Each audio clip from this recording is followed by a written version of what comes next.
So let's talk about this period of transition and what it actually looks like, because as you noted, Assad was a brutal, oppressive dictator.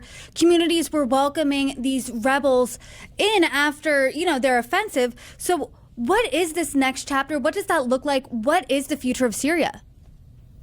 Well, right now, that is the question that I think everyone is mulling over, both in the region and the international community. While there have been a variety of rebel groups, rebel factions that have been involved in fighting the Assad regime and were involved in the downfall of that regime, everyone is now looking to one specific faction, Hayat Tahrir al-Shams, or HTS, led by Mohammad al-Jolani, which came out of the north of the country around the city of Idlib, led the offensive against Assad over the last 2 weeks, and has now secured effective control over Damascus and much of the country. HTS, as it's known, had its origins as an Islamic jihadist group. It was originally linked to al-Qaeda.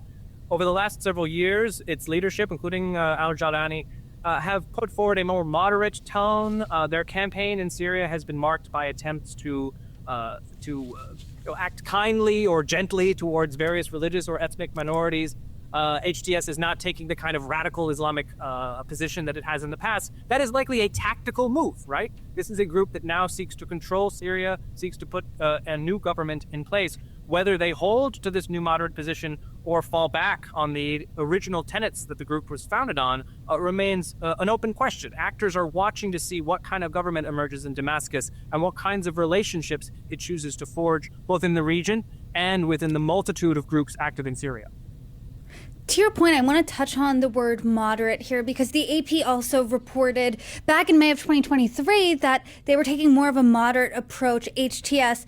Does this mean that the United States can and will work with this group? What does moderate mean in this case?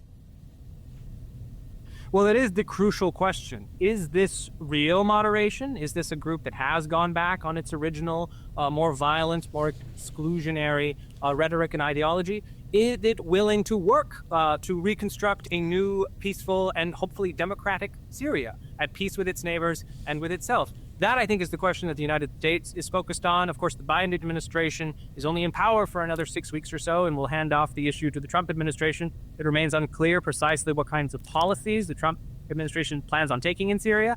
But if the HTS group makes concrete, clear signs that it plans a democratic transition, that may create space for sanctions relief, for the changes in designations. Right now, HTS is regarded as a terrorist organization by the United States, Turkey, and others. If there are clear signs that HTS plans on putting together a secular, democratic, and liberal government in Damascus, then that could create space for more positive relations. But right now, the U.S. is watching things very closely, and no clear decisions have been made.